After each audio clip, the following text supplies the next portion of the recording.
Eh bien, ce matin, je vais vous parler d'intelligence artificielle parce que tout ce qui se passe en ce moment est absolument fascinant. Tout le monde a entendu parler de ChatGPT depuis quelques mois, je suis ce qui se passe de très près dans le domaine de l'évolution de l'intelligence artificielle et ce qui se passe est fascinant. Et donc, ce que je vous propose, c'est de prendre un petit peu de recul par rapport à tout ça et de voir ce qui se passe. Bonjour à tous, Alors, bienvenue pour cette nouvelle édition des Chroniques Melchior pour l'entrepreneur. Tous les vendredis à 10h30, on va parler de sujets qui concernent les de entrepreneurs. voir ce qui se passe. Alors, je vais partager mon écran. J'espère que ça... Est-ce que vous voyez mon écran? Oui. Pas encore, c'est parti.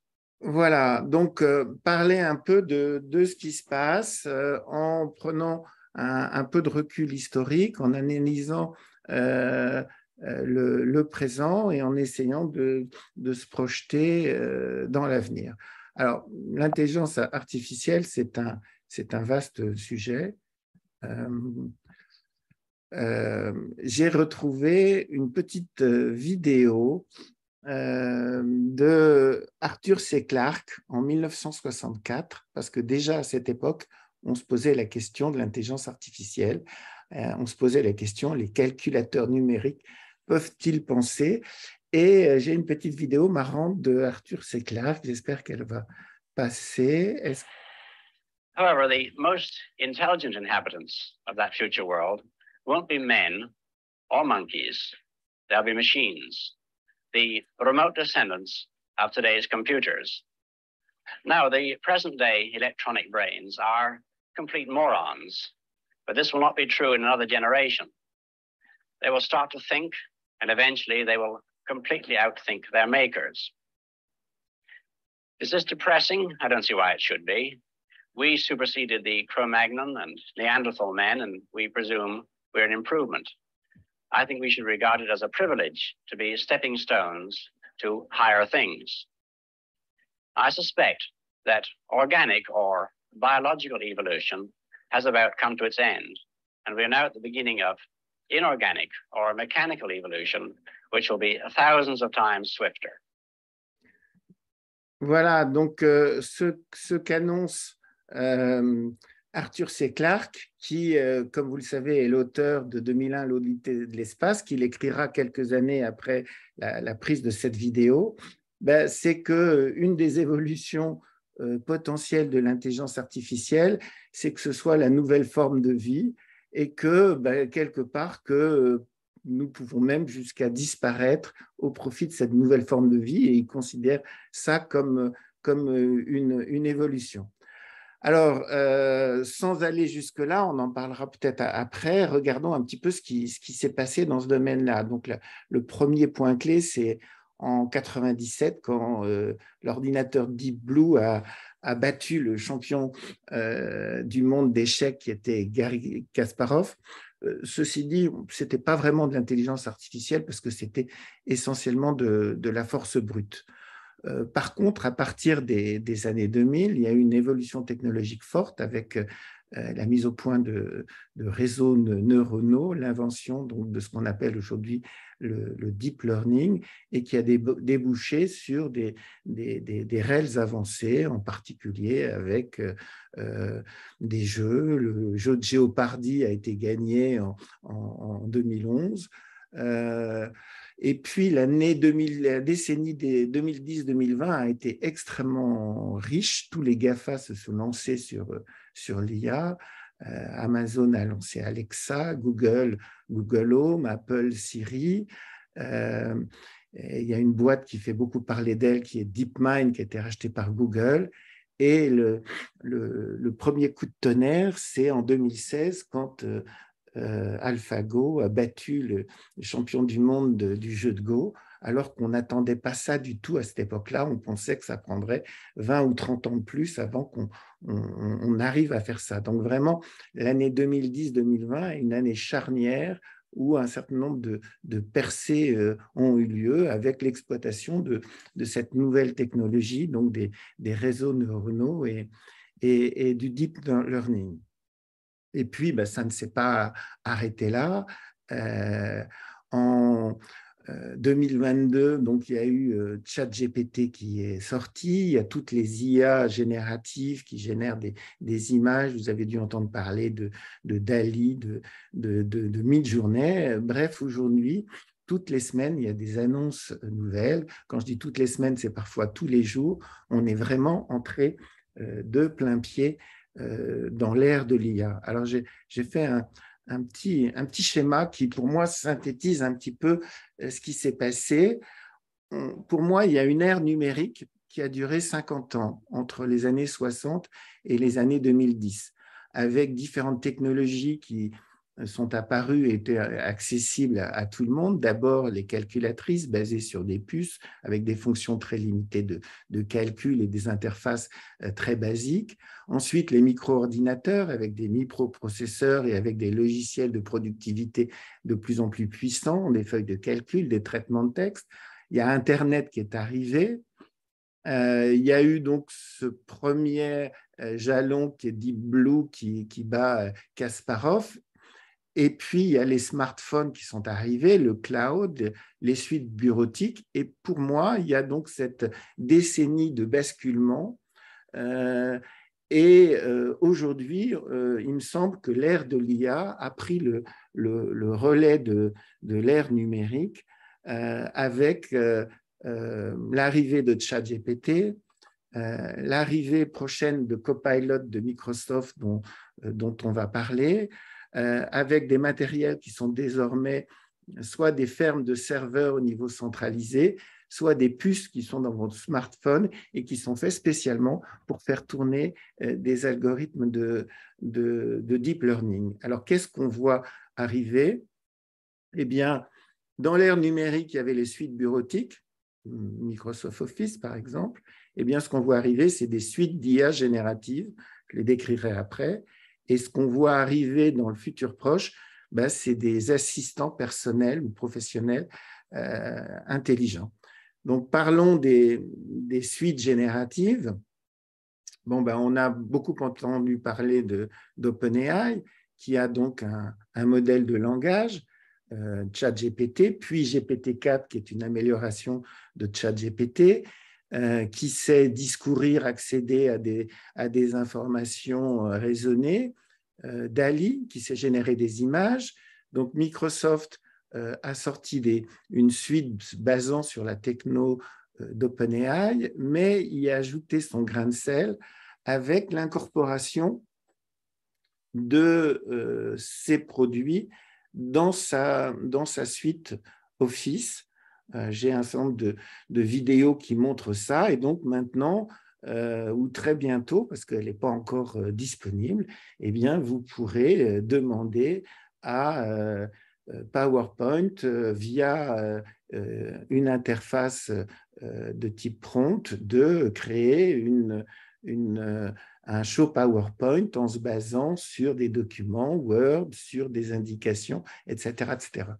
Google n'est pas en reste avec son moteur de langage qui s'appelle BARD, son générateur d'images qui s'appelle Imagen, qui sait aussi générer de la vidéo, mais il ne s'arrête pas à ces trois types de contenus. Je peux faire une petite démo de Music LM, c'est-à-dire que vous indiquez quel type de musique vous voulez et il vous génère dynamiquement de la musique. Et Google prévoit également d'incorporer ces outils d'IA générative dans sa suite bureautique qui est Workspace, en créant un assistant. Ce qui est très intéressant aussi, c'est que parallèlement aux gros acteurs qu'on vient de mentionner, eh bien, il y a une forte activité dans le domaine de l'open source.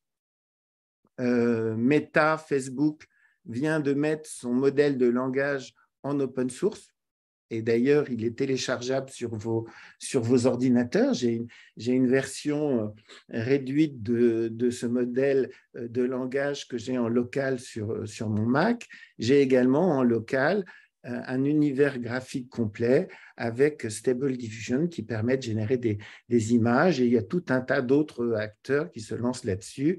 Adobe vient d'annoncer Firefly qui va être incorporé dans Photoshop et qui génère des images. Et puis, il y a d'autres acteurs qui interviennent, par exemple, sur la vidéo. Quant au modèle de langage, il y en a à peu près une centaine aujourd'hui, mais les principaux sont ceux-là. Et aujourd'hui, clairement, GPT-4 est le plus performant. On pourra voir quelques exemples de ce qu'il sait faire. Alors, tout ça passe par des prompts. Là, je vous ai mis des exemples de prompts que j'ai créés pour générer des images. Donc là, j'ai demandé une image de type épique. Je veux un royaume épique fantasy avec des paysages, une marketplace avec des belles couleurs, etc., etc. Et je vous montre le résultat de ce que ça donne. Voilà ce que ça donne, ce qui est quand même extrêmement bluffant parce qu'il y a une qualité de détail, une richesse. Enfin, si un graphiste devait préparer une œuvre de ce type-là, ça lui prendrait des jours. Donc, un autre exemple de prompt.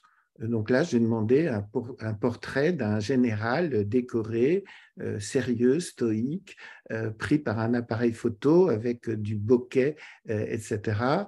Et voilà ce que ça donne en termes d'image. Vous voyez, j'ai demandé du bokeh et l'œil droit est net et l'œil gauche est légèrement flou, comme si c'était pris avec un appareil de photo, avec une profondeur de champ extrêmement réduite, qui était l'effet que je souhaitais demander.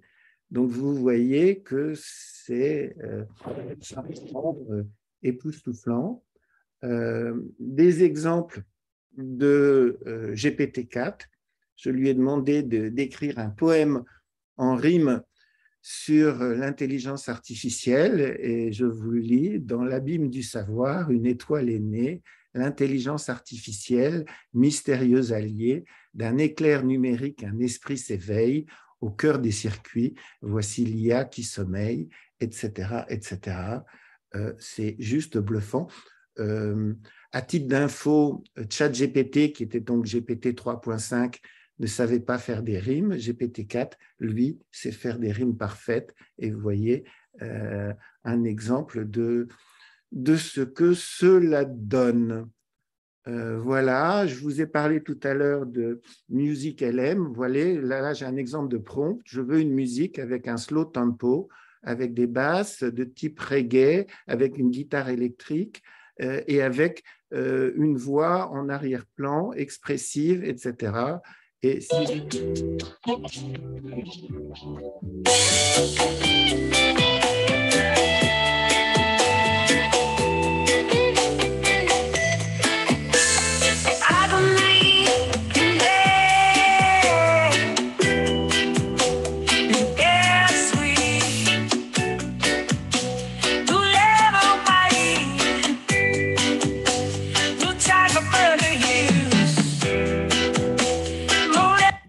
etc. Donc, je ne sais pas ce que vous en pensez. Moi, je trouve ça totalement extraordinaire.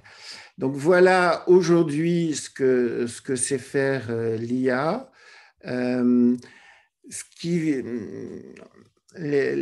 À très court terme, voilà les améliorations qui sont en cours de réalisation. OpenAI est en train de rajouter des plugins à GPT-4. Par exemple, GPT-4 est très mauvais en calcul. Et donc, il rajoute un programme, un plugin, qui fait que dès qu'il détectera qu'il y a des calculs à faire, il sous-traitera les calculs à un autre moteur qui s'appelle Wolfram Alpha et qui, lui, est spécialisé dans les mathématiques et le calcul.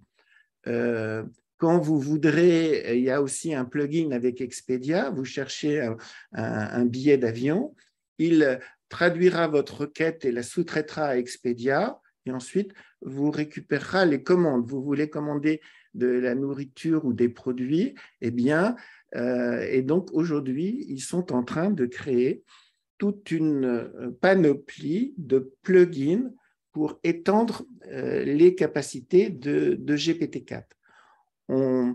Certains auteurs disent d'ailleurs qu'ils se retrouvent en concurrence directe avec l'Apple Store parce qu'il pourrait y avoir autant de plugins que d'apps sur l'Apple Store. L'idée étant que GPT-4 devienne l'interface privilégiée et que ensuite, eh bien, ils sous-traitent via ces plugins aux différentes apps qui peuvent expliquer et ensuite bénéficier des retours. Je crois que j'ai une petite vidéo, si je la retrouve, voilà, qui montre ce que ça peut donner. Non, ce n'est pas celle-là. Ce n'est pas grave. On va revenir. Bon. Vous reconnaissez également Zapier, qui est donc un plugin GPT-4 en cours de développement et qui permet de créer des interfaçages avec des milliers d'applications qui sont aujourd'hui déjà accessibles via Zapier en direct. Il y a 5000 applications. Voilà. Et donc ça doit sortir d'ici quelques semaines pour étendre considérablement la puissance de GPT-4. Donc ça, c'est l'avenir à très court terme. Voici des tests qui ont été faits sur le savoir-faire de GPT-4 sur un certain nombre d'examens qu'il a réussi brillamment, des examens de biologie, de médecine, de loi, de maths, d'économie. On voit qu'il commence à avoir les seuls domaines où les humains dépassent GPT-4, c'est le bon sens. Et le test Vinogrande, qui est un test de bon sens général. Maintenant, on aborde quel est le futur. Il y a une nouvelle loi de Moore du deep learning, c'est que chaque année, la taille des modèles est multipliée d'un facteur considérable. Dans ce graphique, ils estiment que c'est un facteur 10, parce qu'une des grandes surprises que l'on a, c'est que d'augmenter la taille de ces modèles en termes de nombre de paramètres, eh bien, on se rend compte que ça crée des résultats absolument incroyables en augmentant le nombre de paramètres. Pour vous donner une idée, ChatGPT a 175 milliards de paramètres, on le voit ici, et GPT-4, on estime qu'il y a 1000 milliards de paramètres, c'est-à-dire qu'il y a 7 fois plus de paramètres dans GPT-4 que dans GPT-3. Et au fur et à mesure où on augmente le nombre de paramètres, ainsi que le nombre de contenus avec lequel l'apprentissage a été fait, eh bien, on s'aperçoit immédiatement qu'il y a des capacités nouvelles. Voilà, exemple de capacité qu'on a vu tout à l'heure. GPT-4 sait écrire en rime, GPT-3 ne sait pas l'écrire et ne sait pas le faire. Et donc, il y a une course à la puissance compte tenu de l'impact de la taille sur la performance des modèles.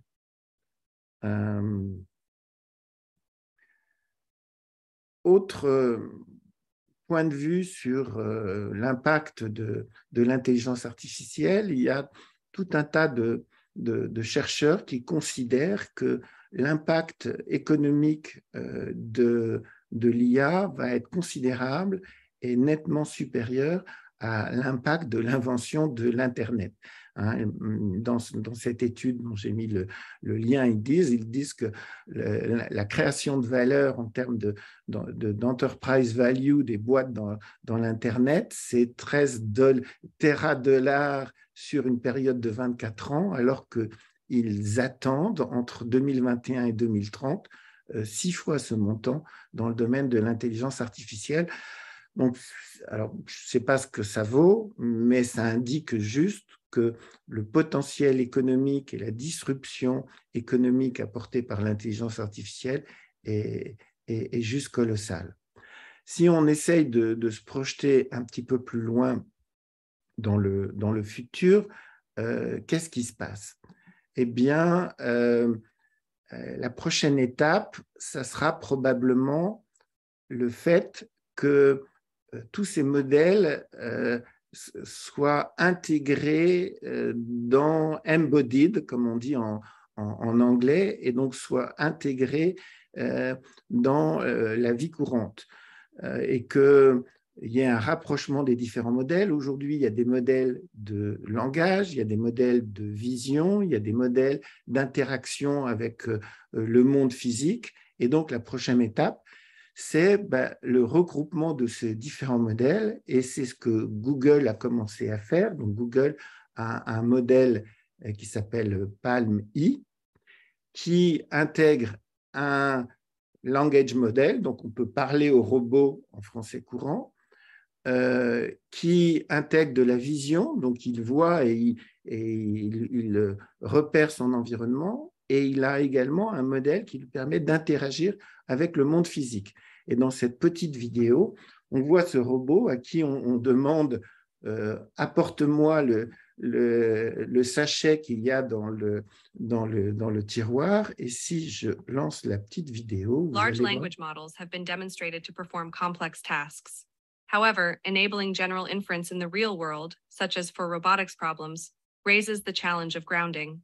We propose embodied language models to directly incorporate real-world continuous sensor modalities into language models and thereby establish the link between words and percepts. Input to our embodied language model are multimodal sentences that interleave visual, continuous state estimation and textual input encodings. We train these encodings end-to-end in conjunction with a pre-trained large language model for multiple embodied tasks, including sequential robotic manipulation planning, visual question answering, and captioning. Our evaluations show that PaLM-E, a single large embodied multimodal model, can address a variety of embodied reasoning tasks from a variety of observation modalities on multiple embodiments, and further, exhibits positive transfer. The model benefits. Voilà, j'interromps cette vidéo, mais c'est intéressant de voir ce qui préfigure ce qui va se passer. C'est donc la concentration et l'intégration des différents modèles, et puis l'incorporation dans le monde physique. Maintenant, si on se projette encore un petit peu plus loin pour savoir ce qui va se passer, eh bien, vous avez tous entendu parler de l'AGI, Artificial General Intelligence, et on se dit qu'au fur et à mesure que l'intelligence de l'IA se développe, un jour, elle atteindra un niveau qui sera au niveau humain.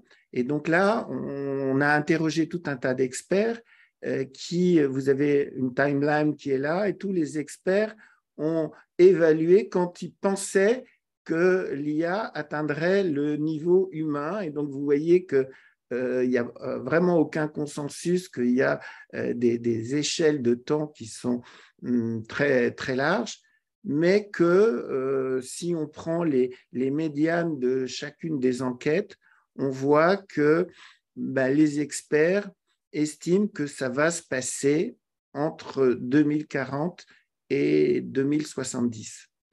Moi, personnellement, je pense que ça va être plus tôt que ça, hein. Ce que l'on voit, c'est qu'il y a des architectures de modèles qui évoluent très rapidement. Depuis 2010, il y a eu 2 ou 3 générations de modèles. La dernière génération a été inventée par Google en 2017 et s'appelle le modèle Transformer. D'ailleurs, GPT, c'est Generative Pre-trained Transformer. Et donc, ce que c'est faire GPT-4 aujourd'hui découle naturellement de l'invention qui a été faite par Google en 2017, c'est-à-dire il y a 6 ans. Donc, une génération de modèles, ça prend 5-6 ans. Et personnellement, je pense que pour arriver à de l'AGI, eh bien, il faudra peut-être 2, 3, 4 générations de modèles. Mais comme chaque génération prend 5 ans, eh bien 2, 3, 4 générations, 4 fois 5 ans, ça fait 20 ans. On est en 2023, eh bien on arrive en 2040. Donc moi, par rapport à toutes ces évaluations de dates, moi, je suis plutôt focalisé sur les dates les plus récentes. D'ailleurs, les dates les plus anciennes correspondent, vous voyez, cette estimation 2068 date de 2018. Et cette estimation-là à 2040 date de 2022. Donc, plus le temps passe, plus les experts considèrent que ça va arriver rapidement. Et le point clé derrière, c'est que bientôt, ces logiciels d'intelligence artificielle auront la capacité à s'auto-améliorer, à régler les paramètres, voire même à inventer des nouvelles architectures. Et à partir du moment où ils seront capables de s'auto-améliorer, eh bien, on atteint ce que Ray Kurzweil appelle la singularité, c'est-à-dire que on ne sait pas ce qui va se passer parce que les temps de cycle vont cesser de s'accélérer. Voilà, dernier slide. J'ai un chercheur en intelligence artificielle qui est focalisé sur l'AGI. Il considère que le début de la course, c'était en 2010, qu'en 2017, on était à 20%, qu'en 2023, avec GPT-4, on est à 50%, que la prochaine étape, c'est ce qui est préfiguré par Palmi, c'est-à-dire des modèles d'IA intégrés et en interagissant avec le monde, et que lui, il considère qu'on est à mi-chemin en 13 ans en 13 ans d'avancée des modèles d'intelligence artificielle. Voilà ce que je voulais partager avec vous. Merci Tristan, et j'imagine qu'il y a énormément de questions. Je vais te poser la première. Dans notre écosystème d'entrepreneurs, qu'est-ce que tu vois comme opportunité, mais également finalement comme risque pour les entreprises, les collaborateurs de nos clients entrepreneurs? Alors, moi, je suis très frappé du fait que bon nombre de nos clients entrepreneurs ont testé tout ça et ont trouvé des moyens d'incorporer ça dans leur business, et qu'ils sont de plus en plus nombreux à le faire. Moi, j'ai un client qui a une application SaaS qui incorpore un chat, et il a détecté que parfois, il y a certains clients qui, dans le chat, évoquaient la possibilité de résilier leur abonnement. Et donc, il a uploadé toutes les conversations, les milliers de conversations dans ChatGPT. Il l'a chargé de rechercher dans ces conversations si des clients évoquaient la possibilité de se désabonner, et si oui, de lui générer une alerte. Donc, il a incorporé ChatGPT dans son business avec une fonction qui aurait pu être confiée à un assistant, c'est-à-dire lire des milliers de conversations pour se tenir au courant d'une éventuelle insatisfaction d'un client. Et donc, ce que l'on veut voir, c'est que dans tous les business, que ce soit en tant qu'outil de productivité personnelle, ou que ce soit en outils un peu plus spécialisés, eh bien, tous les entrepreneurs commencent à utiliser ces outils et obtiennent des gains de productivité. Et donc, moi, j'invite à tout le monde à jouer un petit peu avec ça, sachant qu'en plus, c'est quasiment gratuit. GPT-4, ça coûte $20 par mois pour voir ce qu'on peut en faire, comprendre et voir dans quelle mesure ça peut être utilisé en tant qu'outil de productivité pour son business. bien entendu, les risques qui apparaissent, c'est est-ce que ça va tuer nos jobs, réduire au niveau macroéconomique les emplois et développer le chômage. Moi, je ferai appel à Schumpeter pour dire oui et non. Oui, il y a certains jobs à faible valeur ajoutée et qui risquent d'être automatisés et de disparaître, mais non, ça va créer autant d'opportunités nouvelles à justement savoir intégrer ces nouveaux outils dans nos business pour avoir une meilleure réactivité, une meilleure opportunité d'une manière générale. Voilà. Ça vous laisse sans voix. Non, Patrick essaie de parler, mais il est en mute. Une question sur le chat de Frédéric qui dit « Je remarque que la méthode de commande du logiciel, le prompt, est un élément important de son usage optimal et qui commande bien en tire meilleur profit. Et comment apprendre maintenant finalement ce nouveau genre de commande? C'est presque finalement, il y a maintenant des formations pour apprendre à faire des prompts. » Alors, il y a ce qu'on appelle le prompt engineering, sachant qu'il y a une autre technique aussi, c'est que ChatGPT est expert du prompting. Et donc, quand vous voulez, on a vu tout à l'heure un prompt assez complexe pour demander une image à Midjourney, parce qu'il y a des mots-clés qui ont un impact fort. Il se trouve que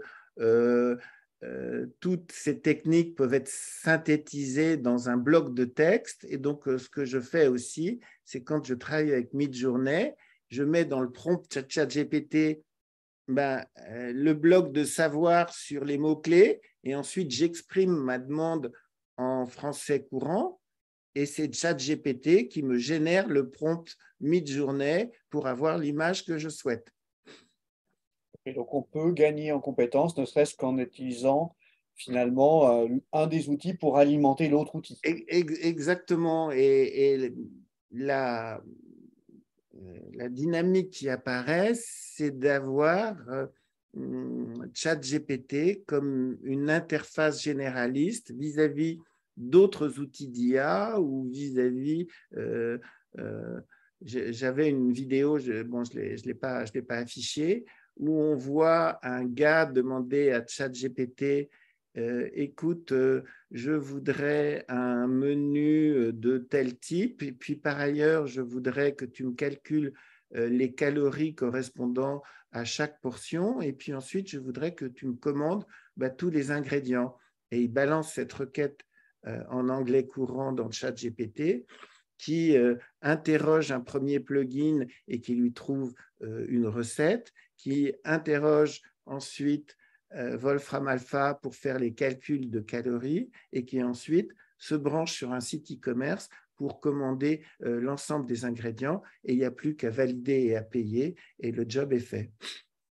Donc, quelque part, ChatGPT ou GPT-4 apparaît comme une interface assez standard et s'immisce un peu partout. Là, par exemple, je viens de charger sur mon smartphone un clavier fait par Microsoft au sein duquel on peut appeler ChatGPT.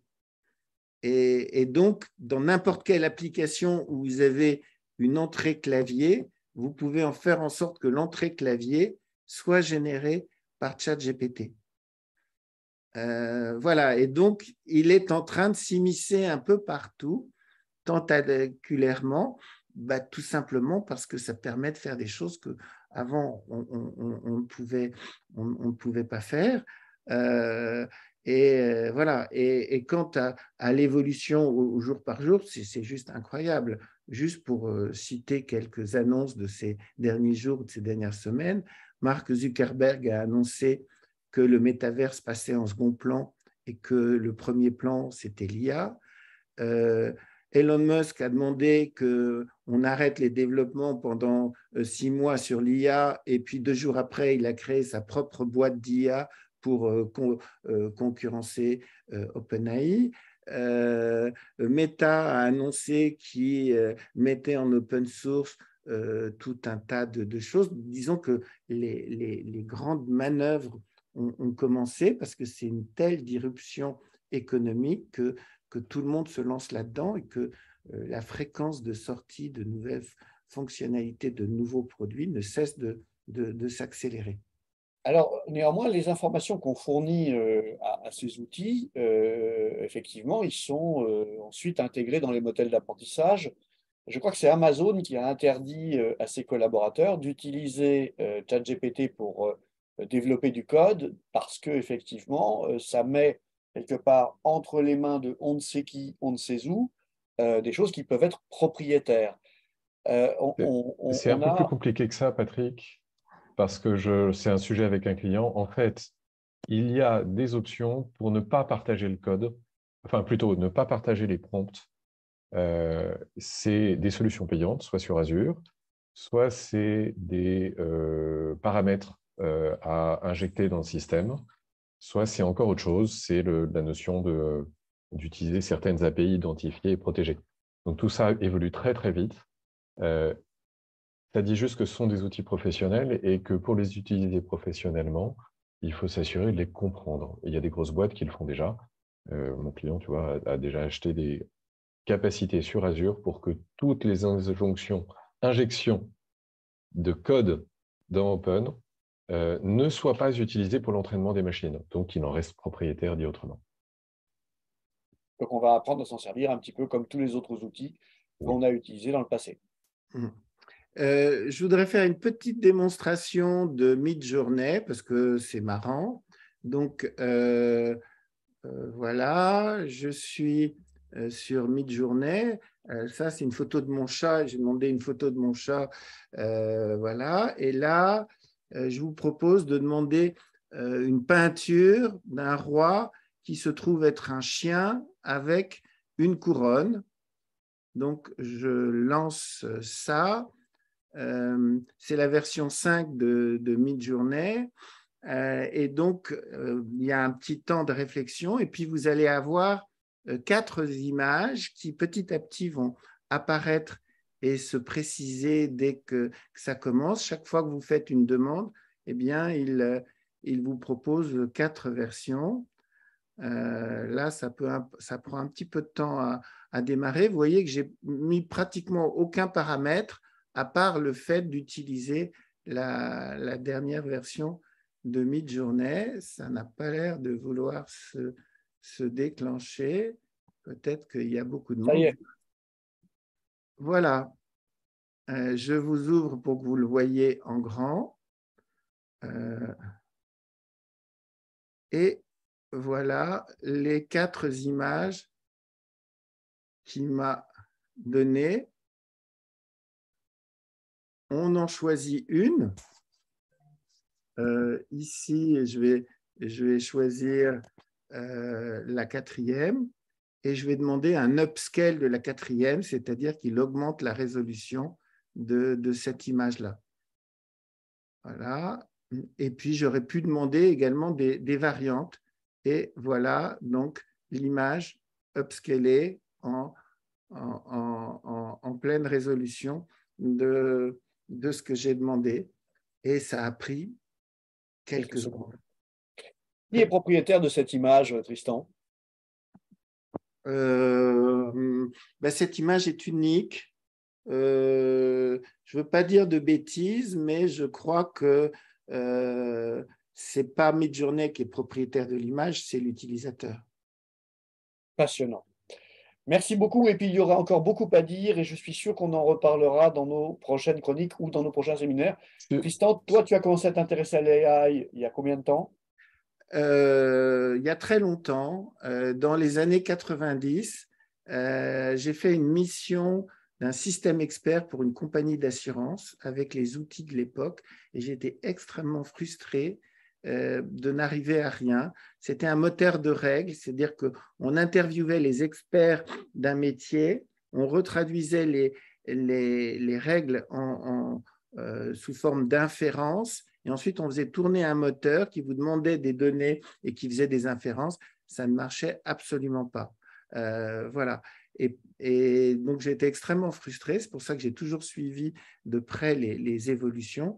Et ce que l'on voit, donc je veux dire, il y a une décennie 2010-2020 où tout a commencé à marcher. Et aujourd'hui, on est vraiment en plein dedans. Le facteur clé qui explique que cette bascule, c'est de la puissance de calcul, c'est l'arrivée des d'abord les processeurs… modèles, c'est les réseaux neuronaux. C'est-à-dire que on fait un peu comme le cerveau humain, c'est-à-dire qu'on lui fournit des données et on le laisse via différents processus d'apprentissage arriver à des résultats. Donc, ça reste une boîte noire et c'est tous ces processus d'apprentissage qui sont ces fameux modèles qui s'améliorent génération après génération. Et donc, aujourd'hui, on est à la génération des Transformers qui datent de 2017 et qui produisent ce type de résultats, mais qui peuvent encore énormément être améliorés. Vous montrez 10 chats à un enfant de 3 ans et il sait reconnaître un chat. Aujourd'hui, à ce type de modèle, il faut montrer 1000 chats pour qu'il soit capable de reconnaître un chat. Donc, on se dit qu'il y a encore des progrès en termes de modélisation importants à faire. Donc, l'avancée, c'est les modèles et l'avancée, c'est la puissance parce qu'on se rend compte que plus il y a de paramètres, plus les résultats sont étonnants et les logiciels savent faire des choses qu'on ne pensait pas qu'ils sauraient faire et qui ne leur ont pas été demandées. Là, récemment, il y a eu un article comme quoi il y a un modèle d'IA qui a appris une langue alors qu'on ne lui avait absolument pas donné et qui est capable de traduire et de générer du texte dans cette langue alors que ça ne faisait absolument pas partie du cahier des charges, mais ayant un modèle suffisamment puissant, eh bien, c'est un byproduct, un sous-produit de son apprentissage qu'on n'attendait pas du tout. Donc, quelque part, size matters.